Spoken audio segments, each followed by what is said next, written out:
So this morning we got up and did 2.67 miles. Nice. No. It was warm this morning. Yes, it was. Yeah. I had the sweat stain on my neck on my shirt. Yeah, it was humid here at I got here at 8:45 this morning. I was like, it's already really humid. Well, you read me how hot it's going to be this week. Yeah, And I'm 99 not Tuesday. 97, yeah. Not happy. Tuesday. It better not be that hot. Oh, it's going to be hot, yeah. In a couple weeks when we go to South Carolina. Oh, yeah. All right, y'all ready? Yes. Let's do it. What is up, guys and gals? Welcome to episode 60. 60? What was 59? Last week? Last week. That was dumb, wasn't it? Is there a rat in them? Yeah, John's still toddling about the rats of them. But anyway, welcome to episode 60 of the What Makes Us Human podcast. JR's over there sipping water out of a What Makes Us Human podcast mug right now. Yep, absolutely. A gift from my wonderful wife, an early birthday present. Yeah, we don't have merch yet, but we're on our way one day. By the way, thank you for picking the cutest picture of a rat to share on social media. He was so cute. Well, I didn't want something people would immediately recoil at. Right. So you Google rat and go to images. You get a lot of different things. Little baby splinter. You gotta be careful on Google. Yeah. Yeah. Well, I think I DuckDuckGo'd it, but yeah. Okay. Doesn't have the ring of Google. There you go. So yeah, we walked 2.67 miles this morning. Nice. Very nice. Only burned 419 calories. So every time I put something in my mouth today, I was like, do I really need you? You know? Yep. But it's been a good day. Yeah, I was sitting out by the garden a little bit earlier looking over some of this stuff, and it got too hot. I had to go in the air conditioning. Even in the shade, I was like, it's just too much. It's hot. He came inside and watched Criminal Minds with me for a couple hours. Ah, Criminal Minds, yes. She watches a lot of that. So we've been watching this guy. I love this dude. It's on, Discovery Investigate. Okay. And it starts out with this creepy whisper, investigate. Ew. And there's like a blue background with a little square. It says investigate Discovery. I think is what it says. I'm picturing something like this. Okay, yeah. So the show is called Homicide Hunter, Lieutenant Joe Kenda. Okay. And this is epic. He's like 70 now, but he is dry as bones in the desert. And he's looking right into the camera. Like they got that camera. Well, it's not right up on him or there'd be a fisheye effect. But, zoomed in right on his face. And he's walking you through this entire hour-long process of the murder and then him being called. So I was getting ready to go down to bed for the night and my phone rang. And we all know at the Kenda house when the phone rings, it's work. And and then they have this reenactment where this younger fella playing Joe Kenda does, but like he'll be interviewing the person, the young actor, and the guy will be like, okay, I did it, or something. And then it cuts to the real Joe Kenda who's like 70 years old and he goes, well, my, we have a confession. This is hilarious. But I cannot quit watching this dude. Nice. So we've been watching Lieutenant Joe Kenda, who is not a sponsor for the show yet. So we love watching murder mysteries. Yeah. Be interesting to see what's going to happen with Discovery now that Discovery and Warner Media is all one big company. Oh, really? Okay. Yeah. So maybe they'll do something useful with their DC properties. A little jab there. Jab and parry. So today we are talking about a very intriguing, fun, slightly scary, monumentally awesome subject matter. Yeah, we're going to talk about tricksters. Tricksters, baby. Tricksters in mythology. Marvel has wrung this for all they can and more. Absolutely. He's my favorite. And he is who?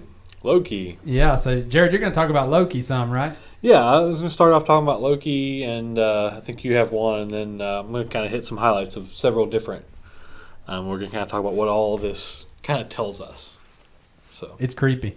So tricksters have an interesting role in mythology as long as their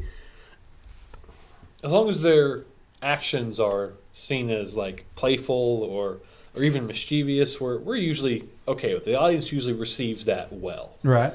If it gets over into cruel, not so much. So like DB Cooper is a great story. Yeah. Yeah, and he's not cruel to anybody. Yeah. He does something amazing at the end. He jumps out of a plane. Right? Yeah. Yeah, and so it's interesting that what's this guy's name? Tom Hiddleston? Yeah, he ends up being him, right? In that show. Spoiler alert. Yeah, you're right. Yeah, okay. Yeah, definitely. I had totally forgotten about that, but you're right.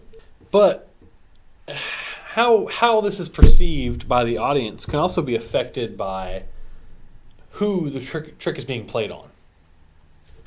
If the trick is against someone who is powerful, maybe stronger than the trickster, or maybe someone who's hypocritical or abuses their power, it's usually pretty well received. Yeah. If it's against someone who's poor or helpless, a lot of times it's more viewed as cruel. It's not well received by the audience. So if you play a trick on the president, it's going to be funny. If you play a trick on Oliver Twist, it's a little different. Yeah. Okay. So that definitely is. We kind of look at all of this. There's a fine line there. Yeah. That the trickster has to walk. I can't help but suddenly I got the video of the Easter Bunny running over to Joe Biden to get him away from the press. Oh yeah, yeah. And he taps him on the shoulder, and when Joe's face, oh yeah, when he sees this giant bunny, the Easter Bunny is real. Yeah. I mean, he is terrified for just a millisecond. Yep. Yeah. Okay. Oh man. Let's see. We're laughing about it. Yep. Now, if the Easter Bunny tapped on the child's shoulder and it wouldn't be so. I might still laugh. I would laugh. But and then Joe could go and comb his hair for or something like he does. The whole like dressed up Easter Bunny that kids sit on the Easter Bunny's lap. Those are usually just terrifying. Oh really? Yeah. The original, the old ones. Oh, the old ones. Yeah. Yeah. Some of that is like the old photos. Everybody has dead eyes, and that's part of it. Yeah. But, like an old orange photo from 1967. Yeah. Yeah. But usually the kid's terrified, and you look at the Easter Bunny, and you're like, yeah, that's kind of terrifying looking. I get it. Yep. So Loki, you like my transition there? I did. The proverbial terrifying Easter Bunny. He's got the horn thing, right? The horn helmet that looks kind of like ears. The name Loki. Yeah. There's a lot of discussion around where the name comes from, Right. and if it's even the right name. Right. And one thing to keep in mind, anytime you're dealing with Norse mythology, is we really have like 2 books about all of these people, and that's it. That's it. There's not a lot to go on. Right. But sometimes the name is seen as associated with the Norse word logi, or logi, for Logi. flame. And sometimes he's even called the god of fire as a result. But that may have just been Jacob Grimm. Grimm's fairy tales. Yeah. Jacob Grimm associated Loki with Logi, who's the god of fire. They may have been 2 separate people.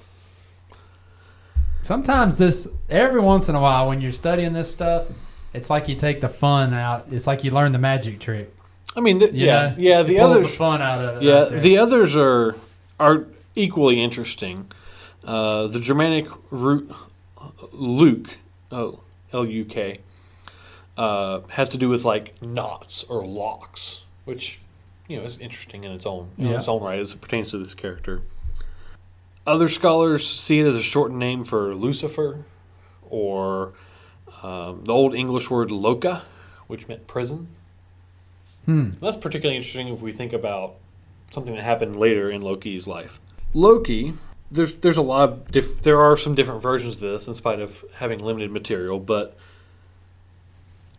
he's seen as the son of a giant and Laufey, a goddess in Norse mythology. Laufey? Laufey. Okay. I heard it pronounced on a couple different podcasts I listened to, and that's how they pronounced it. Oh, So yeah. I'm going with it. I've never heard of it. In some of these versions, Loki is a child left on the battlefield, and Odin sort of, brings him in. Others, it seems like maybe they're closer in age. In some tellings of it, Loki and Odin are blood brothers. Like they swear an allegiance and blood to each other as brothers. So the first thing you said there about has a little bit of like, was it Ezekiel 36 in the Old Testament? And I found you in your blood and took you as my own and washed you and raised you. Yeah. Sounds a little bit like that. Now, I know he predates the heck probably out of Christianity, but anyway, it just made me think about that. Sure. And a lot of this is really hard to know, like, because of the limited material to work with, it's really hard to know, like, hey, what was the original story? What was added later? Right, yeah. So, as there's variations, we'll try to hit some of this. This is a lot like trying to track down Robin Hood. Yeah. Yeah. Go to Kevin Costner and work your way backwards. Whoever has the best British accent. Right. Which is not Kevin Costner. So Loki is always seen as kind of an outsider amongst the Norse gods. A lot of times he's not even referred to as a god, but sometimes he is. But he lives with all these others, and sometimes he's seen helping them, and sometimes he's tricking them or hurting them, doing things for his own gain. He's random. Exactly. Yeah. Loki is chaos. Unpredictable. And in a lot of these stories, like the kind of the overarching idea that, you know, Odin knows that Loki is going to cause Ragnarok, the downfall of civilization. But he keeps him around. He's helpful sometimes. And so is he the personification of an existential threat? I think he's the personification of fate. Ah, okay. So if you're telling your wife, we're going bow hunting this morning because we need more meat in the freezer, and that's a joke, and she walks over to kiss you goodbye, and she slips on a rock and falls and smacks her head really hard, and all of a sudden tragedy has entered your day. Mm-hmm. And everybody knows when this happens in our world, the person's never the same again because we don't know how to fix it. Is that blamed on Loki? Stuff like that? Where we would typically call an ambulance? Is that kind of blamed on Loki? Chaos? The stuff I read didn't really get into how the Norse people would have, like, that kind of interaction. Okay. I'd call that more misfortune and not chaos. Okay, all right. So they may not have blamed that on Loki. Okay. But so as an example, there's a prophecy that one of Odin's sons is going to be killed by his brother, one of his other sons. Yeah. And Loki's wife in the story goes around to all of the elements in all of the universe and gets them all to agree that they will not harm her son. The elements. The elements. Okay. Like every being and every element. Wow. Okay. And so she went to the periodic table. Yeah. So the rest of the gods decide to have a game with this, and they proceed to try to kill her son. You know, at one point, Thor gets a giant boulder and just chucks it directly at his brother. The boulder stops right in front of his face and falls to the ground and breaks apart. Is this in the Marvel movies? No. Okay. The Marvel movies have nothing to do with. Okay. All right. The Marvel movies take a lot of liberty with Loki, but gotcha. I mean, the overarching idea, I guess, is still there. Loki has essentially he's talked to Thor about this, and Thor has essentially like, you think you can do what I can't do? I can't kill my brother. You think you can do it? So Loki disguises himself. He's usually seen as a shapeshifter. Yeah. He disguises himself as a handmaiden, and he goes to Thor's mother and says, like, there's a lot of commotion going on. Do you know what's going on? And she's like, yeah, you know, they're making a game out of, you know, trying to kill my son because all the elements agree that they won't harm him. And she's like, she It's like, well, yeah, Loki. Loki's also the only one in Norse mythology who is both a father and a mother. So he's ahead of his time. It can get confusing. But the handmaiden, Loki, says, well, surely that was quite a feat. Did you really go to every single one? And she says, well, there was one I couldn't find because it's so difficult. Kryptonite. Mistletoe. Oh, okay. So Loki... I got to shoot it out of a tree with a shotgun, but anyway. So Loki crafts a spear out of mistletoe. Huh. And goes to the brother who's prophesied to kill her son. Yeah. Who's also blind. And tells him, hey, you're not participating with all these other people. And he's like, well, I'm blind. I may hurt somebody else. If I try to throw something at him or whatever, I'm just going to stay over here. He's like, no, think about how amazing it would be if you're out there and they're all cheering for you. And he says, here, I've got a spear for you. I'll disguise myself so I can't be seen, and I will guide you to him. So he gives him the spear, and he guides him up to his brother with his mistletoe spear, and he stabs his brother. His brother dies. Wow. So Loki is fate. It was prophesied the brother was going to die at his brother's hand. Yeah. And the gods tried to, well, that's not really going to happen. We can stop that. And it still happened. Loki saw it still happened. Similar with Ragnarok, the whole idea that that Loki and Loki's children were going to be involved in Ragnarok. And they try to stop him. They lock him. At one point, they lock him in a pit for his role in killing Odin's son. They lock him in a pit with a giant serpent over him. This might get a little gruesome. He is bound in this cave by the entrails of one of his sons. Oh, okay, nice. Who was killed by one of his other sons when that son was turned into a wolf by the gods and made to kill his brother in front of Loki. Bound by his son's entrails. There's this giant snake over him that's dripping poison from his fangs. Good Lord.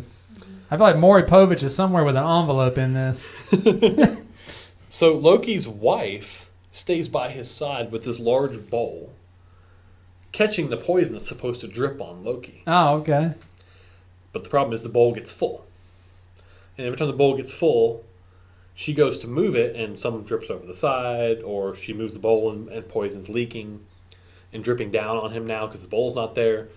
And he thrashes, it burns, and that was the Norse people. That was earthquakes. Good Lord. Okay. But that's a lot of explanation for an earthquake. Yeah. So a couple of plates shifting under your feet is a lot simpler, isn't it? But ultimately, and we won't get into all of this because it would take a long time, but ultimately, Loki gets free. In some versions of the story, one of his other sons comes and frees him. And Loki's right there for Ragnarok. So again, in spite of everything the gods did to try to stop it, Loki is fate. So there is a Twilight Zone. I think I may have mentioned, I'm 45 now, and I can't remember what I mentioned and what I wished I hadn't and what I wished I had. But anyway, there's a Twilight Zone, one of the black and whites from way back, where this man in this town, I'll make this quick, he figures out, or somehow it's revealed to him, that the town is going to burn down. And so he goes to the people on the street and he's telling everybody, be careful, this town is going to catch on fire and lots of people are going to die. Do not light any fires, blah, blah, blah. And everybody's like, what? This guy's nuts. And he starts looking like a madman. He's trying to save everybody's lives. Well, he sees a horse-drawn carriage, and it's the guy that's going around lighting the lampposts or whatever for the night as sun sets. And he's like, this is it. And he really freaks out. And he runs up to the guy screaming, stop, stop, you're going to burn the town down. And when he does that, he scares the horse. And he's basically the cause for the town burning down. Yeah, and that makes me think of that. Yeah. No matter what you do, Marty McFly cannot change what happens at the 1955 dance. Yeah, and I've heard, other other versions of stories with the same kind of outcome. You find out in advance and you try to change the outcome and you can't. And you may be the cause of it. Yeah, it's the basis for movies. Okay. Basis for TV shows, etc. But there's another idea with Loki and with the trickster in mythology in general, and that is when it comes to chaos, the chaos in the world around us, maybe the only person or being who can bring order to chaos is a god of chaos. I got you. And so you see Loki in that kind of role as well. You know, the only one who can stop the end of the world as we know it is the one who may have caused the end of the world as we know it. So is he? Let me ask you this: is he wrapped up? Like, does he have anything to do with storms? Because if my family were huddled around a small fire in a mud hut with a thatch roof way back in the day in Scandinavia, and the wind began to blow, and the hut began to shake, and the earth was trembling, and you could feel the thunder in your bones. I mean, you're getting to the very edge of, you're like, oh my gosh, are we going to have chaos? You know, is this whole hut going to be swept away? Is a tree going to fall on us and kill us? Because you see that, you know, we've all seen a tree fall on somebody's house. Well, they saw some form of that back then, you know? Yeah. And I wonder, is he tied up with like storms and stuff like that, or? I mean, he's tied into the idea of chaos. Now, specifically storms, I don't have any reference to that. But, okay. But the idea of the chaos in the universe is definitely tied into Loki. Okay, so it seems to me he's more a god of chaos at 10,000 feet than around your fire in your mud hut. Except he may cause earthquakes. Or his suffering may cause earthquakes. Okay, yeah, okay. Huh. So he's more of an overarching chaotic thing. Yeah, I mean, to the whole community and versus just the individual. And he brings good things sometimes. You know, the whole story of how Thor ended up with his hammer is a story that involves Loki tricking the dwarves into making it. That's right. Yeah. So he does good things and bad things, and you know, he shaves off Thor's wife's hair, and that's kind of how that story starts off. But at the end of the day, he gets the dwarves to craft her new hair, golden hair that will grow and put on her head. So. Yeah. So yeah, Loki, and we'll see this overall with Tricksters. It's a line. It's definitely chaos, and chaos is maybe just the best way to describe it. But it's a line between some good things, some bad things. Is Loki male? Is he female? Like what? You know, there's a lot of. Is he a horse? Yeah, he's a mare at one point. Right. That's how he becomes a mother. So yeah, it's chaos. The best word for it. So that's Loki. Wow. Okay, so there's your transition. All right, this is very interesting because my trickster is the same but the mirror image. Okay. He is chaos. Well, I don't know. So mine would be kind of a both and, I guess, because he's chaos within your own mud hut, but then also from 10,000 feet over the whole community at one time. So in North America, there's no real trace of this across the pond. You look in England and France, Germany, there's nothing called or even sounding like something that's called the Nain Rouge. Okay. If you're from Detroit, your ears just perked up. Hannah's definitely did. So I'm not from Detroit. But I listen to war. We used to have a lady that came to our church, her and her husband, and she grew up in Detroit. And one day I asked her, this has been probably 7 or 8 years ago now. Golly, time flies, don't it? I said, have you ever heard of something called the Nain Rouge or the Red Dwarf? And I didn't even get the word "or" out to say Red Dwarf. And she was like, oh my gosh, how did you know about that? Do y'all have that in North Carolina? And I said, no, but you do in Detroit, right? And she said, yes, that's a big deal in Michigan. And we even have, she said, in 2010, they began to have a parade where people dress up as this scary looking, it's almost like Krampus without the horns. Yeah, I think we talked about this in one of them, maybe? Another episode. Yeah, okay. And they dress up like him in red clothes, a red and black face, and they march down the street.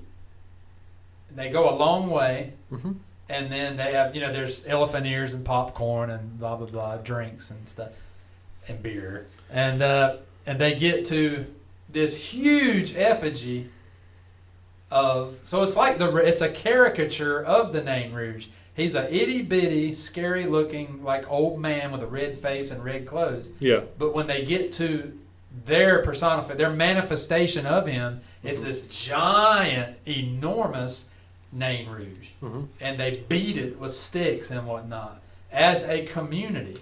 Okay. You wouldn't dare do this by yourself in your backyard. You would not dare. I don't care how little you say. So Michael Scott would say how little stitious you are. So it goes back to Native American tribes in that area, around the Michigan area, all the way back to when New France was a thing that stretched from Canada all the way down to Louisiana, the bottom of Louisiana, to the Gulf. They had a creature that they would speak about, and it wasn't Nain Rouge, but it sounded pretty close to, I can't come up with the name right off the bat. The governor of Louisiana, his name was Antoine Lemaire. Okay. And it does not look like you spell it that way. And he evidently had a run-in with a fortune teller at a party at some point, and she told him that he would be very successful and he would found a great city that would one day be under a flag nobody has ever seen. I guess you're talking about the Americas. But all that could go away if he insulted the Red Dwarf, the Nain Rouge. And his wife heard this, and it really freaked her out. Well, about 6 or 7 years later, after that happened, now this guy was Antoine was like a big honking deal. Okay. He had been a fur trader all up and down from Canada all the way down to Louisiana. He knew all that area, so that got him into the army, and he ended up being a major leader. He was in charge of major forts and ports. But while he was at his greatest, one night he and his wife were leaving a big party. I think it was a maypole party. And out from the darkness steps this little itty-bitty man right in his way and is laughing. And evidently he punched or shoved this little man or hit him in the head. I think he might have hit him with a cane and insulted him. And according to his wife, this little creature vanished right there in laughter. But as soon as that happened, their lives fell completely apart. He was jailed in some sort of political thing. Some politicians on the other side of the aisle from him had him put into prison over, I guess, a lie or something. His whole life fell completely apart. The city that he founded should have been named after him, but it ended up being named some French word for a piece of land in between two rivers that we say Detroit. Okay. Yeah. Well, the curse evidently goes on to this day because every time there is a major event in Detroit, even up to current, like in the 2000s, people will say, and these are just normal folks that are going to the grocery store or picking their child up from school, and you will have bystanders or eyewitnesses to an event say, there was also this little red man wandering around this event as the chaos is unfolding. There was this little person dressed in red there for the event and acting like they're happy while whatever is going, like a car crash, a train wreck, whatever is going on. But it's never people that didn't grow up in Detroit. That's right. Yeah. So it's They've heard about this somewhere. They've internalized it, even if they don't realize they've Yes. internalized it. And So one thing, John, you said he was the mayor of, or the governor of. he was the governor of Louisiana without being there. He didn't. I don't think he went to Louisiana until after his governorship was over. Isn't that weird? How? And Louisiana was the Louisiana Purchase was 2/3 of the U.S. or Right, not that's quite, true, yeah. but it was a much bigger area. That's true. Yeah. So he could have been way up north and still been governor. Because he was located in Detroit. Yeah. In Yeah, that he's area. way up north. Yeah, Michigan area, northern Michigan. It's a little like the wives' tale that when you kind of shiver randomly Yeah. and you say, "Someone walked across my grave," Right. but they've really taken it to heart. True. Yeah. And they've internalized it, even if they don't realize it. They've internalized that, and Huh. Yeah. so So I think it's interesting that with the Nain Rouge, when people finally deal with it, and like when I was a little kid, I would have to this day, I've had some terrible dreams, and just awful, horrific dreams once in a while. And I remember as a child, my dad would say, "Well, do you want to talk about it?" And I remember thinking, "What the heck is wrong with you? If I talk about this, it'll be real. it'll be real." Yeah. I don't know where I got that. Yeah. I've never seen a movie where maybe I never watched Nightmare on Elm Street. I don't know if that's part of that or not. But so yeah, it seems like with their dealing with the Nain Rouge, they all do it together and take sticks and hit him like he's a piñata. They're not going to do it alone. Yeah. So that speaks a lot to, and also that they make a caricature of him and they make him really big to deal with him. That's just, there's something too that's weird. Yeah. Yeah. Well, and so the idea of the trickster exists in a lot of mythology and a lot of cultures around the world. Do Scandinavians or maybe Vikings, do these folks that Loki was a part of their mythological worldview, did they deal with him? Did they do anything to keep him at bay and hit him with sticks, an effigy of him or anything? So Or no? decade ago, I'd probably say no. They don't. They look at this stuff as stories from their past, but as those countries have gotten more secular, you've actually got a growing number of people who have seriously bought into. We believe in the Norse gods of mythology, and worship them in some way. Back then, though, did they do anything like that? I'm not sure. Okay. I didn't really look at this from the standpoint of how the Norse people interacted with any of Gotcha. this, I got you. But you do have the character of the trickster. As you said, you referenced how the Nain Rouge is not in Europe or anything, but you have this type of character, possibly just to explain chaos or fate in cultures around the world.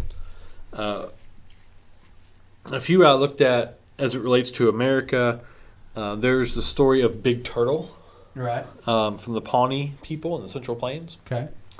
And one of the stories around Big Turtle is he had been captured by humans who wanted to kill him. And he heard that they were going to put him on a fire. And he says, "All right, that will suit me, for I will spread my legs out and burn some of you." So they decide they're going to immerse him in boiling water. And Big Turtle says, "Good, put me in and I will scald some of you." And then, hearing that they're going to throw him in the river and drown him, Big Turtle cries out, "No, do not do that. I am afraid. Do not throw me in the water." And of course, they threw him in the water. He pops to the top, swims away, and taunts them the whole way. Big Turtle. Big Turtle. Sounds like the safety's nickname in a country football team at some country high school. Hey, this is Big Turtle. Yeah, and we talked about Loki turning into a mare, being a shapeshifter, and there's a lot of animals or shapeshifters who turn into animals, particularly in Native American tales. Coyote tricksters are popular in mythology from the Southwest. A raven trickster is popular in the Northwest. A shape-shifting trickster who appears as a spider exists in West African and Caribbean folklore. Is that Anansi? Okay, I ran across that. And I do not do spiders, so you back off. Anansi's cool though. I know. You take your chaos cool. somewhere else. And even into more recent traditions, within the last few hundred years, you have Brer Rabbit. Oh yeah. Brer Rabbit who's constantly Hadn't thought of outwitting the larger, more dangerous animals. He's witty. Yeah, and that's a common thing. Loki was always outwitting Yeah. the much stronger Thor and the other gods. Yeah. And you see that a lot with these characters. And maybe this is getting a little silly, but in a modern version of this, Yeah. that's also a rabbit. Bugs Bunny. Huh. Always outwitting the hunter with the gun, or This is very whatever. true. So Very true. yeah, they exist. I mean, there's gods in Indian cultures, like the subcontinent of India. Oh yeah. Okay. Those cultures. There is, there's a god in Japanese culture who's the god of mischief. So it exists kind of globally. And it really seems, at least when I look at it, it really seems like this was mankind. It was that culture trying to make sense out of chaos and fate and why things happen. Yeah. Huh. Is there a Judeo-Christian mischief figure within that worldview? I mean, you can't really view Lucifer that way. Uh-uh. But in the way you were telling the Loki story about, did you really go through and tell all of these elements? Oh, okay. Yeah. It made me think of, Him talking to Eve. yeah. Yeah. Like, Okay. did Yeah. God really say? Yeah. I guess there's a little But, of I mean, that. that's Now, The the one- Judeo-Christian worldview is so focused on the sinfulness of humanity that you don't really get in as much to I was kind of wondering another. I mean, I can't speak to what maybe if there's something in Jewish tradition that I'm not familiar with. Okay. But Because Judas really throws a bomb. You know what I mean? yeah, When he sells him out, he really throws a bomb in there. And what is said at the Last Supper, recording the Gospel of John, where he's like, what you're about to do, go and do it quickly. Christ is like, I know what you got planned, so go ahead and knock yourself out. yeah, Yeah. But to everybody else, to Peter and James and John, he is throwing a major firework into the midst. yeah. I don't know. I don't. That's a stretch.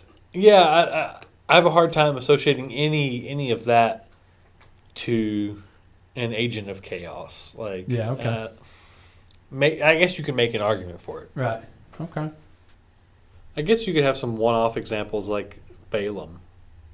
Huh, okay.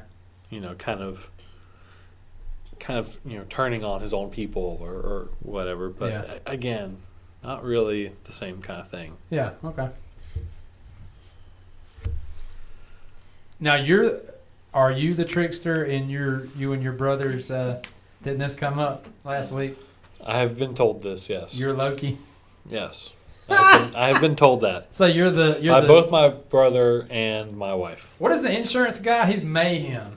Mayhem. I love Mayhem. Yeah, he's Mayhem.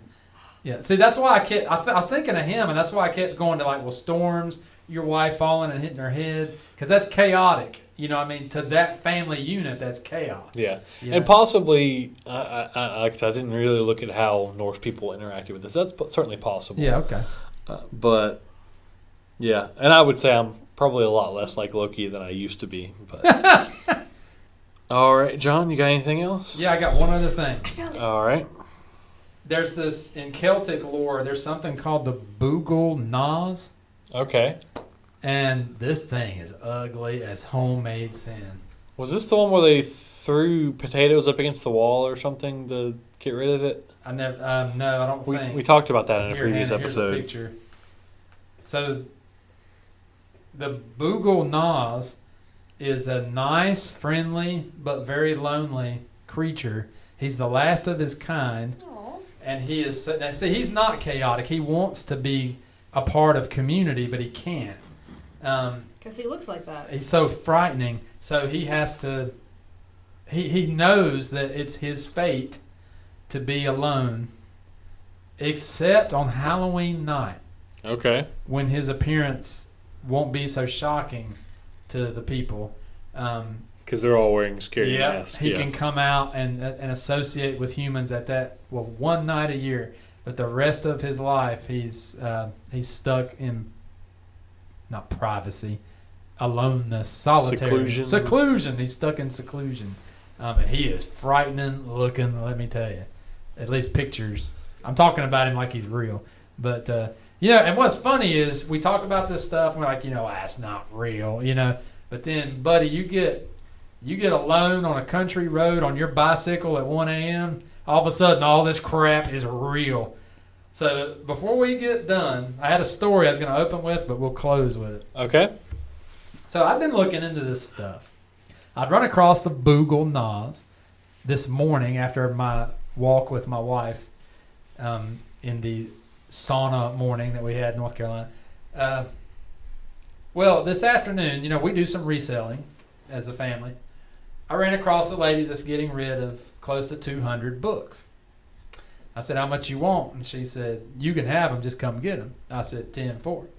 So, and I thought, if we can't use any, I'll just drive them to Goodwill tomorrow morning. I want to look through them. Okay. Well, let me tell you.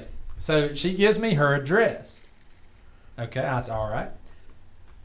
But then she says, actually, don't turn down that road. It's not used anymore. Just stay straight, and it'll turn into a gravel road. And I was going to turn onto this lane, but she said, don't turn on that lane. Just go straight. Once it turns to gravel, you'll go a long way, and then you'll go down a big hill, and we're down there in the woods. I said, 10 for, okay. Now, I looked at this on the map, and I could tell, I knew where I was going, sort of. Yeah. And it's secluded. All right, so me and my little happy butt get in my Honda CRV, and off we go. Well, she's right. That road, there's a sign there, but it ain't been driven on in years. The grass is 8 feet tall right there. So I stayed straight, and boom, we left the pavement. But all of a sudden, I had to start going real slow because the road had been washed out in places. And it had no gravel, no nothing. Yeah. And I'm like, oh my gosh, I'm doing 1 mile an hour going on these enormous washouts. And then it goes down this huge hill into darkness of forest. And I mean, I'm out in the middle of nowhere. And I stopped the car, and I looked down into that dark path leading into the woods. And, I watch a lot of Detective Joe Kenda. And I got to thinking, well, my. I might be a murder victim here, you know what I mean? And for the first time in reselling, I put my car in park and thought, I may pull the plug on this little adventure. And I looked down the path again. I didn't see a Boogle Nas. And I thought, well, we're going for it. So I went through the woods, and there was this little white house in a clearing in the woods. I mean, dude, I felt like Hansel and freaking Gretel, like if ever. And there was all these books on the porch, and I was like, okay, here we go. And they came out nice as could be. But I just thought, all right, you people live in a creepy place. You know what I'm saying? Holy smokes. But that got my hackles up. And I remember listening to an interview with Rob Zombie, and he said that one night he went and watched with his buddy Night of the Living Dead. Yeah. At a drive-in theater. It was an hour bike ride to his buddy's house. And he didn't think about all that. When the movie ended, it was close to midnight, and he's out in the rural area of Pennsylvania. It's close to midnight. He's got an hour-long bike ride along country roads to get back to his house. And he said, and he had just watched Night of the Living Dead. Yeah. And he said he went through a lifetime's adrenaline, in that hour. And he decided right then, I want to make people feel what I felt on that bike ride with film. And he has. I do think you've told that story before. Oh, have I? Yeah. On this podcast? Yeah. Oh, well, there you go again. There it is again. All right. So, yeah, that little adventure for me with the books. Woo! Well, Oh. one person's creepy is another person's. Disneyland? Well, not Disneyland, but just home. That's true. Yeah, okay, yeah. So, yeah. like, what made it creepy was the fact that your perception and what. And I was like the Boogle Nas. I was alone. I had nobody else to suffer with me. Or protect you. But, Or protect yeah. me. Yeah. And I didn't have a pistol this time. But, like, if I lived in a place like that, if I knew the area and knew where to go. Right. Oh, I left the most crucial part out. Dang it. Right as I got to where the dirt road starts, I get this text. Okay, so the lady says, I'm getting ready to wrap this up, I promise. The lady says, do you want to meet at 5:30 or 6? 6 would be better. And I said, well, 6 will work. So at 5:50, I get this weird text that says, are you, and I read it in a witch's voice. I just read it in a creepy, I just read this text like this. Are you having trouble finding us? You know what I mean? Because that's what it's, and I thought, I don't know if I can do this. So I said, no, we said 6, right? And she said, oh, yes, that's fine. And I just thought, oh, my God, I'm not going to live through this. But it all worked out. So, yeah. All right. I thought that applied a little bit to the creepiness of this episode. All right, folks. I'm done. You good? I'm out. Okay, folks. We will see you next week for episode 61. Yeah, make sure to rate, like, and subscribe. Have a good one. See ya.